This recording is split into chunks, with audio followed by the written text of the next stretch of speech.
नौजवान जो हैं वो मार्केट में आते हैं नौकरी ढूंढने के लिए, उनको नौकरियां नहीं मिल रही। जो पैदा होता है छोटा छोटा बच्चा है, चाहे उसका कोई लेना देना नहीं है, वो लाखों रुपए का मकरूज है, तो क्या उनको नौकरी मिल जाएगी पाकिस्तान में या पाकिस्तान से बाहर? हम वो स्किल्स ही नहीं सिखा रहे। तो एजुकेशन का भी बहुत बड़ा क्राइसिस है।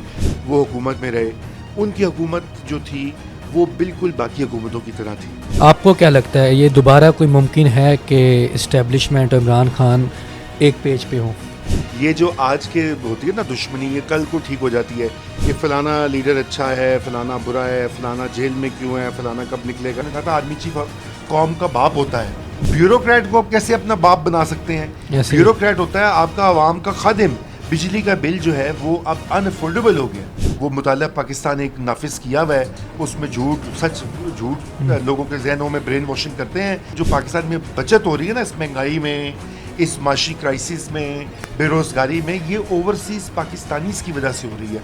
मुझ पर एक अटैक हुआ था मार्च 2014 में, और उसमें मेरा जो ड्राइवर था वो बेचारा जाँ बहक हो गया था।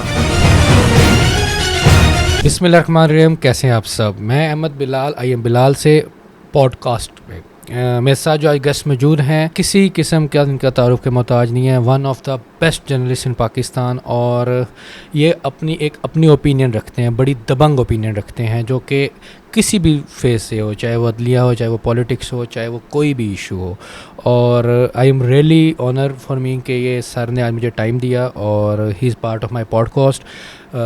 Without any more time wasting, sir कैसे हैं आप? जी बहुत शुक्रिया, थैंक यू। सर आप ठीक ठाक हैं? आपने ज़्यादा तारीफ़ें कर दी, बट बहरहाल चले, thank you. No sir, you deserve more than this. और आप सर मुझसे आपका टाइम बड़ा कीमती है, आपकी राय बड़ी कीमती है। Without wasting any time sir मैं आपसे कुछ पूछना चाहूँगा। First of all, conditions of Pakistan, what you say about this Pakistan condition जो चल रही है overall, what's your own personal opinion on this? जी बहुत शुक्रिया। देखें बिलाल, सबसे पहले तो जब पाकिस्तान की आप कंडीशंस देखते हैं ना, तो मसला है कि पाकिस्तान में जो गुफ्तगू है या जब भी इस मौजू पे बात होती है तो इंडिविजुअल्स की बात शुरू हो जाती है कि फ़लाना लीडर अच्छा है, फ़लाना बुरा है, फ़लाना जेल में क्यों है, फ़लाना कब निकलेगा। लेकिन जो बड़े बड़े पाकिस्तान को इश्यूज़ लाहक हैं, जो मैं समझता हूँ कि 5 के करीब ऐसे इश्यूज़ हैं, मैं अभी आपको उसका जिक्र भी कर देता हूँ, वो बहुत संगीन है। सबसे पहले तो पाकिस्तान में अगर आप ये देखें कि हमारी आबादी जो है वो बिल्कुल बेकाबू बढ़े जा रही है। 25 करोड़ हो चुकी है, अगले 25-30 साल में डबल हो जाएगी, 50 करोड़ हो जाएगी। अब आप अंदाज़ा करें, अभी लोगों के पास तालीम नहीं है, सेहत नहीं है, पानी नहीं है, सफाई का इंतज़ाम नहीं है, और नौकरियां नहीं हैं। यंग लोग, हर साल 30 लाख लोग नौजवान जो हैं वो मार्केट में आते हैं नौकरी ढूंढने के लिए, उनको नौकरियां नहीं मिल रही। तो उस वक्त क्या हाल होगा? तो एक तो ये सबसे बड़ा, इसी से रिलेटेड एक इशू जो है वो उसको जिसे क्लाइमेट चेंज या माहौलियाती तब्दीली कहा जाता है। अभी आप देखेंगे इस बार कितनी गर्मी, पूरे दुनिया भर में हीट वेव हुई है, लेकिन पाकिस्तान में जैकबाबाद हो, लाहौर हो, कराची हो, और सूबों में शदीद किस्म की गर्मी आई है। उससे पहले आप देख चुके हैं कि बड़े तूफ़ानी फ्लड्स आए हैं 2022 में। तो ये वेदर पैटर्न्स, हम वल्नरेबल कंट्री हैं।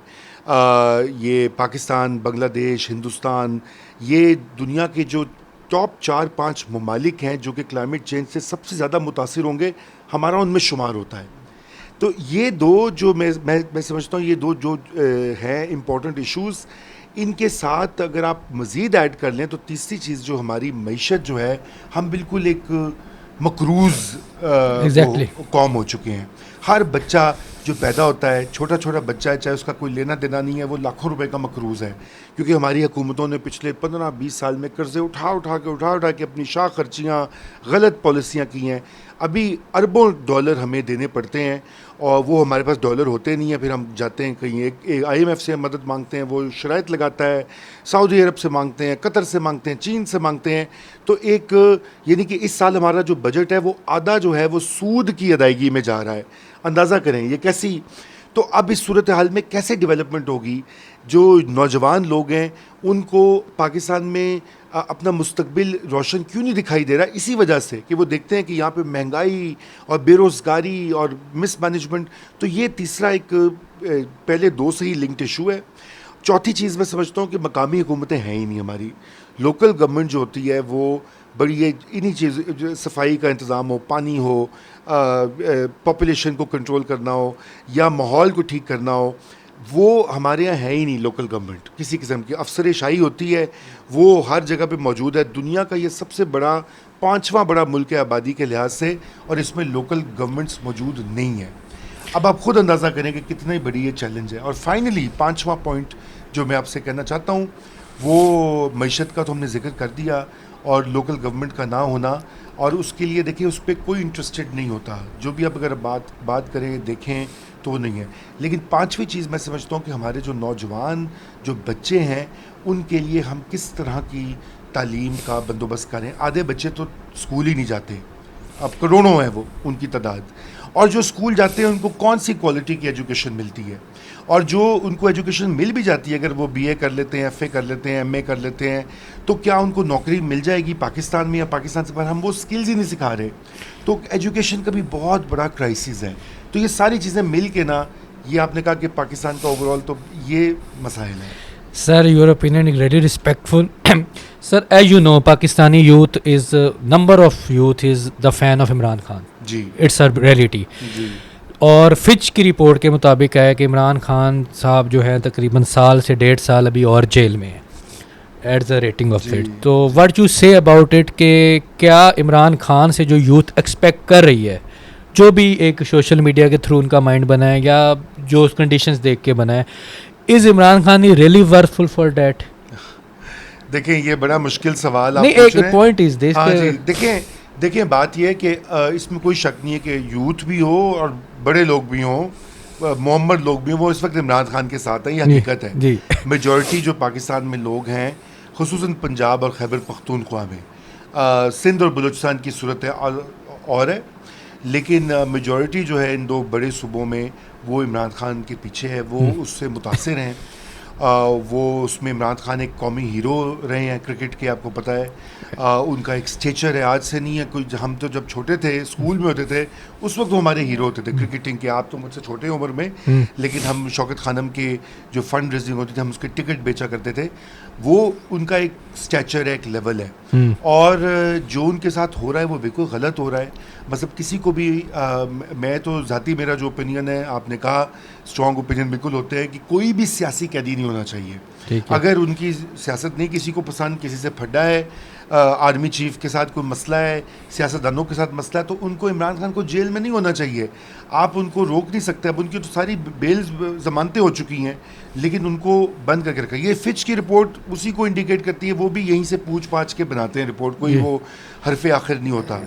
मगर क्या इमरान खान साहब इस मुल्क के, आपने कहा कि वो वर्थ का लफ्ज़ इस्तेमाल किया, क्या वो निजात दहंदा वाकई हैं? मेरे ख्याल से उसके लिए आप उनका रिकॉर्ड देखें। जब वो पावर में थे 3.5-4 साल वो हुकूमत में रहे, उनकी हुकूमत जो थी वो बिल्कुल बाकी हुकूमतों की तरह थी। कोई उसमें कोई ख़ास बड़ी they are taken advantage of corona के। हाँ कोरोना जी। था तो वो आप डेफिनेटली एक नेचुरल इशू कोरोना भी था हाँ। और मसाइल भी थे।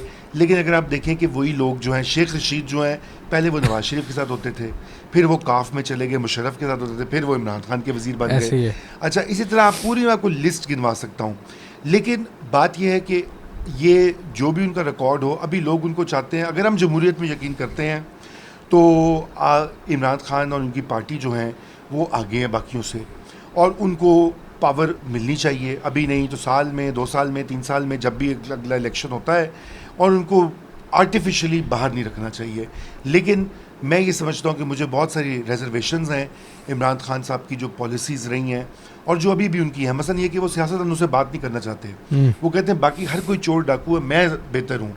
अब ये एक ऐसा मसला है कि इसमें इंसान ये थोड़ी एरोगेंस हो जाती है कि आप बाकी हर शख्स को बुरा भला समझें, कहें, और क्योंकि वो उनके साथ भी लोग हैं, उनको भी वोट मिलते हैं, चाहे वो पीपल्स पार्टी हो, नून लीग हो, JUI हो, उनके पीछे भी कम ज़्यादा लोग हैं।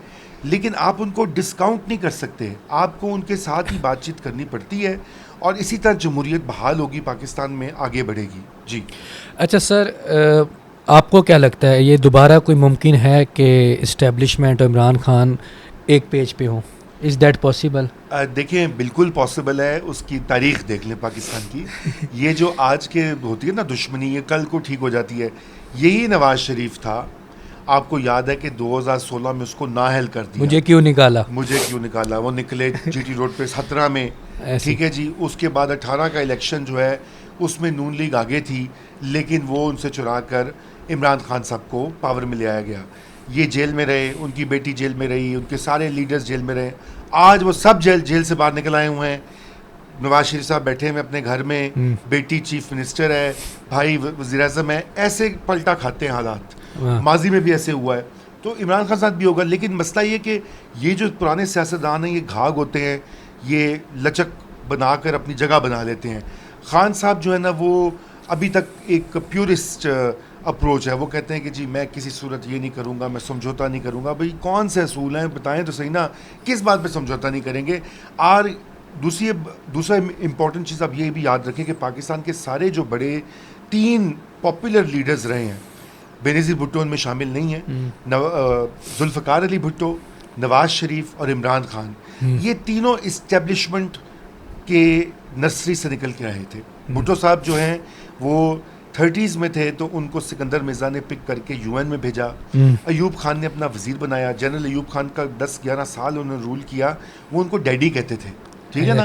फिर वो डैडी से नाराज़ हो गए, डैडी के ख़िलाफ़ खड़े हो गए, अपनी जमात बना ली और वो एंटी स्टैब्लिशमेंट हो गए, पॉपुलर हो गए। फिर बाद में ट्रेजेडी हुई कि उनको जैसे आर्मी ने निकाला, फांसी दे दी वगैरह वगैरह, ये कोर्ट्स शामिल थी उस कहानी में। फिर उसके बाद जब भुट्टो को फांसी हो गई, नया एक माहौल बन गया, तो नवाज शरीफ को लाया गया, बनाया गया। बिल्कुल इसी तरह 10 साल नवाज शरीफ पे मेहनत की। 1981 से 1990 तक इस्टेब्लिशमेंट ने फुल उनको कहाँ से उठाया, बिल्कुल नोबडी न्यू हिम, और उनको वज़ीर बनाया, चीफ मिनिस्टर बनाया, फिर प्राइम मिनिस्टर बना दिया। 93 में नवाज शरीफ ने भी बगावत कर दी। उसने कहा कि मैं डिक्टेशन नहीं लूँगा, ठीक है ना, डैडी से, और फिर डैडी से पंगा हो गया। फिर निकाला गया नवाज शरीफ 99 में, जेल में रहा, बाहर चला गया, फिर आया, दोबारा आया, फिर पंगा हो गया, फिर मुझे क्यों निकाला हो गया। इमरान खान साहब का भी यही सूरत हाल है। देखिए 90s से ये पॉलिटिक्स में थे, इनकी कोई सीट्स नहीं मिलती थी, कोई वोट्स नहीं थे, 1-2 सीटें इनको मिलती थी। फिर जाके 2013-11 में उनका लाहौर में एक जलसा हुआ। 2013 के इलेक्शन में एक बड़ी फोर्स के तौर पे उभरे, केपी में उनको गवर्नमेंट मिल गई, और ये भी बड़े साथ साथ रहे। आपको पता ना, उनके एक पार्टी लीडर हैं शहरियार आफरीदी साहब, उन्होंने कहा था आर्मी चीफ कौम का बाप होता है। बिल्कुल, ठीक है ना। हालांकि कौम का बाप कैसे हो सकता है आर्मी चीफ?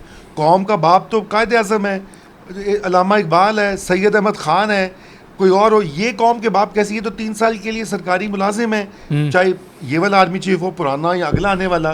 ब्यूरोक्रेट को आप कैसे अपना बाप बना सकते हैं? ब्यूरोक्रेट होता है आपका आवाम का खादिम। आपके टैक्सों से, जो हर चीज़ पे टैक्स, आपने घड़ी पहनी हुई है, शर्ट पहनी हुई है, हर चीज़ पे टैक्स लगा हुआ है। दुकान में जाते हैं ना, सेल्स टैक्स होते हैं, उस टैक्सों से अफसर शाही, फौजी और सिविलियन दोनों को पे करते हैं। वो कैसे कौम का बाप हो जाता है? फिर खान साहब ने कहा कि ISI मेरे फ़ोन टेप करती है तो अच्छी बात है, मुझे तो कोई इतराज़ नहीं है, तो क्यों टेपिंग हो रही है? भाई देखिए ना, इस तरह की जो बात होती है, वो फिर इससे यही जाहिर होता है कि वो इकट्ठे थे। फिर 2022 में इनके झगड़ा हो गया इस्टेब्लिशमेंट। इसमें भी सर रियलिटी है कि खान साहब को लाने वाले भी वही बाप जी, फौज है। मतलब वही बात है कि जब तक आपकी इस्टेब्लिशमेंट से इन पेज इमरान खान साहब अपनी ईगो नहीं ख़त्म करेंगे, एक पेज पे नहीं आ सकते। नहीं, आ जाएंगे एक पेज पे। मेरे ख्याल से भी जो अवामी ताकत है वो थोड़ा इस्टेब्लिशमेंट पे भी दबाव, देखे ना, जजों पे तो दबाव आ गया है, अब वो बिल्कुल टिल्ट कर गए हैं मेजॉरिटी। वो अब खान साहब को रिलीफ भी दे रहे हैं, वो आई थिंक उनको निकाल भी देंगे, कुछ और महीनों की बात है। सर जजी से याद आया कि काजी ईज़ा फैज़ साहब, आपको लगता है कि कोई ये जो जज PTI के हक़ में 8 जजों ने फैसला किया है, they are the part of camp of justice Mansoor Ali Shah who is going to be the next chief minister of Pakistan? देखिए मेरे ख्याल से कैंप उस तरह से नहीं है। ये ज़्यादा, ये मीडिया में हमारे व्लॉगर्स और सोशल मीडिया पे बहुत ज़्यादा तूफ़ान बर्पा करते हैं। कोई कैंप शैम नहीं होते। देखें, बात ये होती है कि जस्टिस काजी फ़ाइज़ ईसा एक बहुत ज़बरदस्त जज हैं। अगर आप वही इस्टेब्लिशमेंट की कहानी आप पहले कहे थे, तो उनके साथ भी इमरान खान के दौर में उनको निकालने की पूरी कोशिश की। ऐसे ही उनको चोर कुराप्ट और उनकी बीवी को बुला के पेशिया करवा के एक सेटिंग जज को, और उसमें एक रीज़न ये था कि उन्होंने एक दो जजमेंट्स दी थी जो कि इस्टेब्लिशमेंट के ख़िलाफ़ थी। तो DGISI जो थे उस वक्त के और आर्मी चीफ जो थे, उन्होंने इमरान खान से कहा इन्हों तो बाहर कढो, मक्कू ठप्पो था, ठीक है ना। उन्होंने कोशिश की, मक्कू नहीं ठप्पा जा सका, खड़ा हो गया काजी फाइज ईसा, उसके पीछे जज आ गए, उसे बहादुरी दिखाई। उसके बाद उसका कॉन्डक्ट रहा, उसने अब अपनी पावर्स खुद शेड की हैं। प्रैक्टिस एंड प्रोसीजर बिल एक एक्ट है जिसमें अब चीफ जस्टिस की कोई नहीं चलती कि हर बेंच जो है वो 3 जज मिल के बनाते हैं सीनियर मोस्ट। तो ये उसने अच्छी की है। ये जो उसके ऊपर जो तनकीद आई है काजी फाइज ईसा के ऊपर, वो बल्ले का निशान जो PTI को नहीं दिया इलेक्शन से पहले, जो कि सियासी तौर पे एक गलत फैसला था, लेकिन कानूनी तौर पे कुछ वकील कहते हैं, बहुत से वकील कहते हैं कि वो कानूनी तौर पे टेक्निकल वो सही फैसला था। अच्छा, उस पर क्या हुआ कि अब सोशल मीडिया का डोमिनेंस है PTI की। उन्होंने उससे कहा कि ये तो हमारा दुश्मन है, ये तो इस्टेब्लिशमेंट से मिला हुआ है, ये तो ऐसा है, ये तो वैसा है। वो लगा के कैंपेन भी हुई। अब उससे क्या होता है कि काजी भी प्रेशर में आए हैं, लेकिन बाकी जज जो हैं वो भी उन्होंने कहा कि यार हमें तो बड़ी गालियाँ पड़ी हैं, तो अब हमने कुछ बैलेंस करना है। इसलिए उन्होंने ठंडा करने के लिए ये हालात को वापस थोड़ा सा डाइवर्ट किया। जी बिल्कुल बिल्कुल। अच्छा सर, इमरान खान साहब जब से जेल में है, एक यूथ के अलावा ओवरऑल एक समा बड़ा और सा है, इस गवर्नमेंट से लोग खुश नहीं हैं। ओवरऑल आप देख सकते हैं फाइनेंशियल, पॉलिटिकल, हर लिहाज से चीज़ें उस घर की तरह हो गई हैं जो बिखर जाता है। Know how the reason is, but the word you से कि ये सोशल मीडिया का इम्पैक्ट है इसमें या कोई और रीज़न है? नहीं, हकीकी इम्पैक्ट है सोशल मीडिया। तो देखें, सोशल मीडिया कोई नई रियलिटी जो क्रिएट नहीं कर सकता ना। रियलिटी ये है कि पाकिस्तान, जैसे मैंने आपको सबसे पहले 5 मसलों में मईशत का जिक्र किया, पाकिस्तान की मईशत ज़बूं हाली का शिकार है और 2022 से एक अनप्रेसिडेंटेड इन्फ्लेशन आई है। यानी कि मैंने अपने लाइफ टाइम में, और मैं कोई इतना बुढ़ा भी नहीं हूँ, इतना नौजवान भी नहीं हूँ, लेकिन 50% महंगाई मैंने नहीं देखी। जिस तरह की अभी रोटी की कीमत है, चाय की कीमत है, डबल रोटी की कीमत है, दूध दही की कीमत है, जो आम रोज़मर्रा की अशिया, बिजली की कीमत है, बिजली का बिल जो है वो अब अनअफोर्डेबल हो गया। 2022 में इन्होंने जब IMF से मायदा किया और डॉलर की वैल्यू ऊपर गई, उसके बाद से पाकिस्तान में एक महंगाई का तूफ़ान है। आम आदमी, मिडिल क्लास पिस गए हैं उसमें, ठीक है ना। देखिए, हमें तो अल्लाह ताला ने कोई प्रिविलेज दी है कि हम अपना गुजारा कर लेते हैं। मैं अक्सर सोचता हूँ कि 40-50% पाकिस्तानी जिनकी तनख्वाहें 40,000, 50,000, 70,000, 80, 1 लाख भी आजकल हो, तो वो भी अब बिल नहीं पे कर सकते, ठीक है ना। बिल्कुल। अब इन हालात में गालियाँ देंगे ना लोग। तो इस वक्त जो तूफ़ान है ना, ये खान साहब की मकबूलियत अपनी जगह है, लेकिन उसका फ़ायदा खान साहब को हो रहा है, क्योंकि जब लोग तंग आते हैं गवर्नमेंट से, वो फिर देखते हैं वो पॉलिटिकल फोर्स जो बाहर है, और वो पॉलिटिकल फोर्स ये कहती थी मुझे आपने निकाला था 2022 में वोट ऑफ नो कॉन्फिडेंस करके, देखो आपने मुल्क को कितना गिरा दिया। लोग कहते हैं हाँ बिल्कुल ठीक है जी, सही कह रहा खान। तो इस वक्त इशू ये आ रहा है।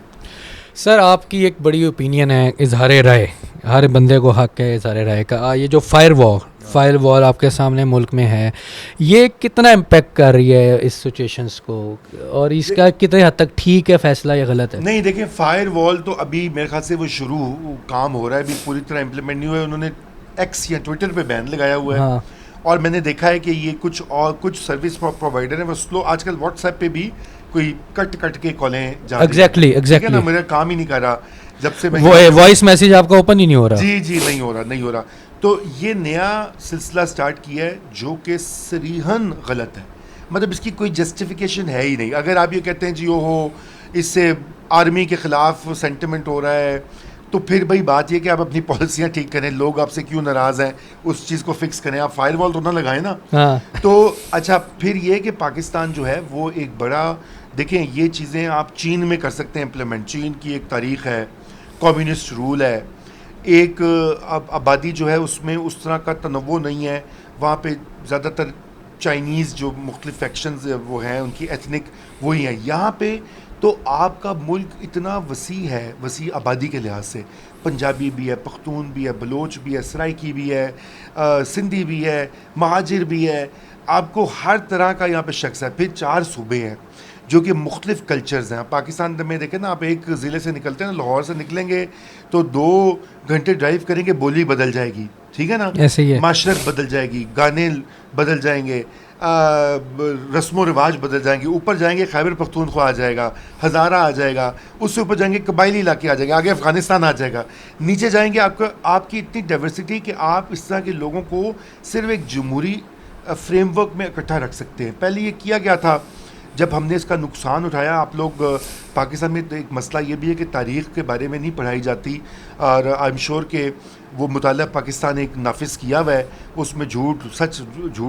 लोगों के जहनों में ब्रेन वॉशिंग करते हैं। 1971 में अपने आधा मुल्क खोया, मेजॉरिटी आबादी। उसकी वजह यह थी कि बंगाली हमसे मुख्तलिफ थे, उनकी ज़बान, कल्चर, उनका रहन सहन, उनकी सोच, उनकी अप्रोच मुख्तलिफ थी। हमने कहा ये तो इनको सीधा करो। वो अक्सरियत थी, जमहूरियत में उनको हक मिलना चाहिए था। और उनको यहाँ पे हम पंजाब में उनको हम कहते थे जी ये बंगाली छोटे होते हैं, काले होते हैं, बड़े कमज़ोर होते हैं, जंग नहीं लड़ सकते, ये हिंदुओं के ज़ेर असर हैं। अच्छा, इतना उनको किया, इतना तंग किया, वो भाग गए, छोड़ के चले गए। अब वो एक लेसन है कि आपने मुख्तलिफ तरह के लोगों को अपने साथ रखना होता है, जमहूरियत से रखते हैं। तो ये जो आपने कहा ना, बैन लगाना, फायर वॉल, ये शख्सी आज़ादियों के ऊपर हमला है, जमहूरियत पे हमला है, और इसका मतलब है कि पाकिस्तान के फ्यूचर पे हमला है। सर, ब्रेन ड्रेन हो रहा है पाकिस्तान में, जवान नस्ल मायूस हो चुकी है, काफ़ी लोग बाहर जा चुके हैं और काफ़ी को मौका नहीं मिल रहा। दे आर सेइंग कि हमें थोड़ा सा मौका मिले, we will go out of this country. इस ब्रेन ड्रेन की कैसे कोई Imran Khan, Nawaz Sharif, doesn't matter, is there any leader जो ये एक मुल्की हालात को रिवर्स कर सके, या जो हमारी कौम बाहर जा चुकी है वो इस पे सोच सके कि यार हमें वापस मुल्क में आना चाहिए? ऐसा कुछ मौज़ा, मिरेकल, एनीथिंग एल्स, मासूमाना अंदाज में? नहीं देखिए, मोजज़े तो अल्लाह ताला की ज़ात जो है वो उन्हीं की बरकत से होते हैं। तो वो तो अल्लाह की अपनी एक होती है साइंस, और वो अपना प्लान होता है। लेकिन देखें, मोजज़ों के ऊपर नहीं जाना चाहिए। बात यह कि इस वक्त जो पाकिस्तान की सियासी पार्टियां हैं वही हमारे सामने हैं, ठीक है ना। तहरीक इंसाफ है, नून लीग है, पीपल्स पार्टी है, बड़ी बाकी छोटी पार्टियां, ये इन्होंने करना है जो करना है, ठीक है ना। अभी तो आप 5-10 साल तो ये यहीं पे हैं, ठीक है। अब इन्हीं को धक्का देना चाहिए, इन्हीं से मुतालबा करना चाहिए कि आप क्या नौजवानों के लिए आपके पास प्लान है, स्किल्स के लिए। देखें ना, लैपटॉप तकसीम करना या नारे लगाना खोखले कि गुलामी ना मंजूर, या वो शहबाज शरीफ साहब लैपटॉप दे रहे हैं लड़कों को, लड़कियों को, उससे कोई क्या हल होगा? चलो कुछ लोग ऑनलाइन काम कर लेंगे, कितने कर लेंगे? 50 कर लेंगे, 500 कर लेंगे, 5000 कर लेंगे। इधर लाखों नौकरियों की ज़रूरत है। उसके लिए आपको चाहिए इंडस्ट्री, उसके लिए आपको चाहिए एक माहौल जिसमें कि सरमायाकारी हो, पाकिस्तानी सरमायाकार करें, यहाँ पे लोगों को जॉब्स मिले, वो बाहर नहीं जाएंगे। अच्छी जॉब मिलेगी, कोई भी नहीं जाएगा। क्यों जाते हैं लोग दुबई? वो जो किश्तियों में बैठ के पिछले साल, हर साल यहाँ से लोग अपनी जान पे खेल के यूरोप जाते हैं, बिल्कुल इलीगल, ठीक है ना। 35 लाख देता ख़ानदान, अपनी गायें भैंसें बेच के, ज़मीन बेच के, घर बेच के, लोन लेके। क्यों? क्योंकि वो जाते हैं जी हम इटली पहुंच जाएंगे, ग्रीस पहुंच जाएंगे, वहाँ पे हमें एक नौकरी मिल जाएगी, आगे हम कहीं निकल जाएंगे, घर में पैसे भेजेंगे तो मसला हल होगा। अभी भी वो, इसलिए ब्रेन ड्रेन का आप ना शिकवा करें, वो अच्छी बात है, क्योंकि पाकिस्तान को इस वक्त बचाया हुआ है। तो ओवरसीज़ पाकिस्तानी $30 अरब बैंकों से भेजते हैं, और तकरीबन इतना ही वो साथ लेकर आते हैं, या वो हुंडी के ज़रिए या घर में आके। तो $60 अरब पाकिस्तान में आता है, ठीक है ना। ये याद रखिए, ये जो पाकिस्तान में बचत हो रही है ना, इस महंगाई में, इस माशी क्राइसिस में, बेरोज़गारी में, ये ओवरसीज़ पाकिस्तानीज़ की वजह से हो रही है। तो मेरे ख्याल से ये इतनी बुरी बात नहीं है। हाँ, ये है कि हमें इसको इस तरह फ्रेम करना चाहिए कि हम यहाँ पे क्या प्रोवाइड करें। एग्जैक्टली, अच्छी एजुकेशन, अच्छे स्कूल, अच्छी यूनिवर्सिटी, अच्छे स्किल्स, IT, जो दुनिया में इस वक्त राइज हो रहा है। देखिए, हमारे पड़ोस है हिंदुस्तान, हमारे जैसा ही गरीब था, आगे निकल रहा है। बांग्लादेश हमसे ज़्यादा गरीब था 71 में। हम कहते थे ये तो उनका नाम रखा हुआ था। यहाँ पे पंजाब में भूखा बंगाल, 2 टके के नहीं है, टका कहत ज़दा बंगाल। ये इस तरह की नवाए वक्त में इस तरह की हेडलाइंस आती थी। आज वो हमसे कहीं आगे हैं। एग्जैक्टली। उनकी फ़ी का समथिंग डबल है ऑलमोस्ट। वहाँ पे नौकरियाँ ज़्यादा हैं, वो एक्सपोर्ट ज़्यादा कर रहे हैं। तो ये हमें सोचने की ज़रूरत है कि हमने अपने साथ क्या किया है। अफगानिस्तान में सर आई थिंक पाइपलाइन में वो भी हमसे आगे जा ही रहा है जी, जो लगा रहा है ऐसा अभी हाँ, लेकिन वो उनका बड़ा लंबा सफर होगा क्योंकि वो इतनी लंबी 30 साल से बेचारे जंग में रहे अफगान लोग, तो वो टाइम लगेगा। तो सर आप कोई मैसेज देना चाहें अपने हवाले से, आप ख़ुद भी माशाल्लाह एक लाइफ गुजार हैं यूएस की, what you say about it कि यूएस की लाइफ और पाकिस्तान की लाइफ फॉर पाकिस्तानीज़? देखें मैसेज मैं क्या मैसेज तो वो बड़े बड़े लोग देते हैं, मैं तो आपको आपने यूएस की लाइफ का पूछा, मैं आपको वो बता देता हूँ कि देखिए मैं यहाँ से ना 10 साल हो गया मुझे, मैं 10 साल पहले चला गया था यहाँ से। मुझ पर एक अटैक हुआ था मार्च 2014 में, और उसमें मेरा जो ड्राइवर था वो बेचारा जहाँ बहक हो गया था, और वो गोलियाँ शोलियाँ चली थी। तो उसके बाद मैंने कहा कि कुछ अर्से के लिए मुझे जाना चाहिए। फिर आप वहाँ जाते हैं, फिर वो आप नई ज़िंदगी स्टार्ट कर लेते हैं। अब मैं वहाँ पे पढ़ाता हूँ यूनिवर्सिटी में, तो अब मैंने अपने शोबा भी थोड़ा बदल दिया है। तो लाइफ वहाँ की कोई इतनी वो ख्वाबनाक और अमेजिंग नहीं है जो यहाँ पे दूर से बैठ के लगता है ना जी अमेरिका, लाइक पेंडू अवाम का अमेरिका, वो अमेरिका अमेरिका वो हाँ वो अमेरिका ठीक है, आपको ज़्यादा तनख्वाह मिलती है, बदल रुपयों में आप उसको कन्वर्ट करते हैं तो आप कहते हैं जी वो बड़ी ज़्यादा तनख्वाह मिल रही है, ख़र्चे भी उतने होते हैं। वहाँ पे ज़िंदगी सख्त है, वहाँ पे आप जो भी कर लें, जितने भी कामयाब हो जाएं, आप रहते एक जिसे कहना चाहिए अदर, अंग्रेज़ी में कहते हैं कि आप बाहर के फॉरेनर ही रहते हैं, क्योंकि आपकी रंग का कलर फ़र्क होता है। और ऊपर से हम तो मुसलमान हैं, तो वहाँ पे मगरिब में इस वक्त मुसलमानों के खिलाफ एक लहर चली हुई है, इस्लामोफोबिया जिसे कहा जाता है। बिल्कुल। तो इतनी आसान लाइफ नहीं है, इसलिए मैसेज मेरा यही है जो आपने पहले बात कही कि आप ये ख्वाब ना देखें कि ऐसे अपनी जान पे खेल के बाहर ना जाएं। अपना सब कुछ, पाकिस्तान में भी बहुत अपॉर्चुनिटीज़ हैं, लेकिन जाहिर बात है उसके लिए हमारी गवर्नमेंट को, हमारी पार्टीज़ को यहाँ पे हालात ठीक करने होंगे। और आखिरी मेरा मैसेज यही है, यंग लोग अगर इसको देखेंगे कि आप पढ़ाई लिखाई, सोच और समझ बहुत ज़रूरी है, और उसको आप हासिल करें। एजुकेशन सिर्फ डिग्रियों का नाम नहीं है कि आपने जाके एक यूनिवर्सिटी से डिग्री, आजकल तो पैसे दे के मतलब 10 लाख दे दो प्राइवेट यूनिवर्सिटी में तो आपको डिग्री मिल जाती है। तालीम जो है आप खुद से भी तालीम दे सकते हैं, उसके लिए अपना जहन खोलें, पढ़ें, मुताला करें, तहकीक करें, आप यकीनन बेहतर इंसान बनें। सर माशाल्लाह you are looking young and fit. इसका भी थोड़ा सा एक, क्योंकि आजकल देखें हर बंदा स्ट्रेस में है, एवरीवन इन स्ट्रेस, हर किसी की अपनी कोई ना कोई गोल्स हैं जिसके लिए वो सोचता है, फाइनेंशियल इश्यूज़ के लिए लोग परेशान हैं। How to remain fit and young in Pakistan? देखिए हाउ टू फिट, सबसे पहली बात है कि वर्जिश, लाइक यू वर्जिश ज़रूरी है, पहली तो ये बात है। आपको मैंने देखा है कि शहरी जो लाइफस्टाइल हमारा भी, जब यहाँ पे हम आते हैं तो आप डिपेंडेंट हो जाते हैं कि जी हर चीज़ में अपने मोटरसाइकिल या गाड़ी में जाना, डबल रोटी खरीदनी है तो आप यूँ जाएंगे। अब बाहर जो ये होता है कि जहाँ मैं रहता हूँ न्यूयॉर्क में, वहाँ पे आपने सौदा खरीदना आप खुद जाते हैं, बिल्कुल आधा मील चलते हैं, आधा मील आते हैं, 1 मील आपकी डबल रोटी खरीदने में वॉक हो जाती है। ठीक है, सो वर्जिश होती है। और दूसरी ये बात है कि ये तमा और ये जो होती है ना ग्रीड, ये भी आपको स्ट्रेस में लेके आती है। वो हमारे कल्चर में बहुत होता है जी, उसके घर में बड़ी गाड़ी है, उसको इतनी तनख्वाह मिल रही है, उसने वो तरक्की कर दी है, तो वो घर वाले भी वो करते हैं जी देखो जी तुम्हारे कज़न ने कर दिया, देखो जी तेरे भरा ने कर दिया, हमसायों के पास ये है। ये जो कंपैरिजन होता है ना, ये ठीक नहीं होता। अल्लाह ताला ने हर किसी को अपनी एक, मैंने साहब को कहा था, एक स्कीम होती है, उसके तहत उसने हर एक के लिए कुछ ना कुछ हिस्सा रखा होता है। और आपको खुदा से जब आपके ऊपर एक कामिल यकीन होता है तो आपको वो ज़रूर मिलता है जो आपके नसीब में है। ज़रूरी बात है, आपको तगदो करनी पड़ती है, स्ट्राइव करना पड़ता है, मेहनत करनी पड़ती है, उससे तो आप भाग नहीं सकते। लेकिन ये जो अपनी जहन में स्ट्रेस जो होते हैं ना इस तरह के, वो नहीं आने चाहिए।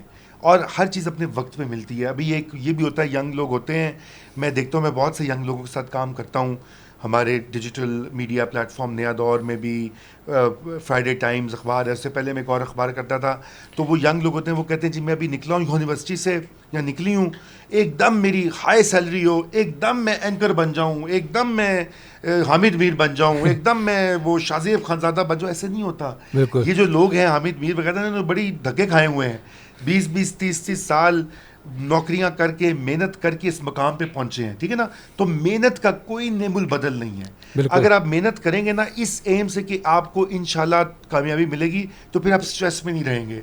लेकिन आप मेहनत करेंगे ना, हो जी देखो उसको तो पहले ही मिल गया है, वो फलाने। और ठीक है, पाकिस्तान में क्लास सिस्टम है, उमरा का तबका उनको ज़्यादा एडवांटेज होता है। किसी का बाप ब्यूरोक्रेट हो, जर्नैल हो, अच्छा खाते पीते अमीर लोग हों, तो उनको एक एडवांटेज तो मिलता है। लेकिन बहुत से लोग ऐसे हैं कि जो नहीं होते लेकिन वो कामयाब हो जाते हैं, बिल्कुल ठीक है ना। ऐसे। तो ये मेहनत का कोई नेमुल बदल नहीं है।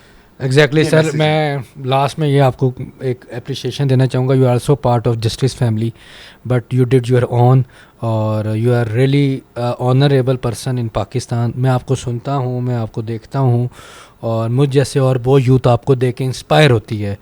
अपार्ट फ्रॉम दिस आपको नहीं पता होगा, but somehow you are the part of many peoples as a leader. Thank you very much, sir, for your precious time. I hope you will always be blessed in your life. Take care. Thank you very much.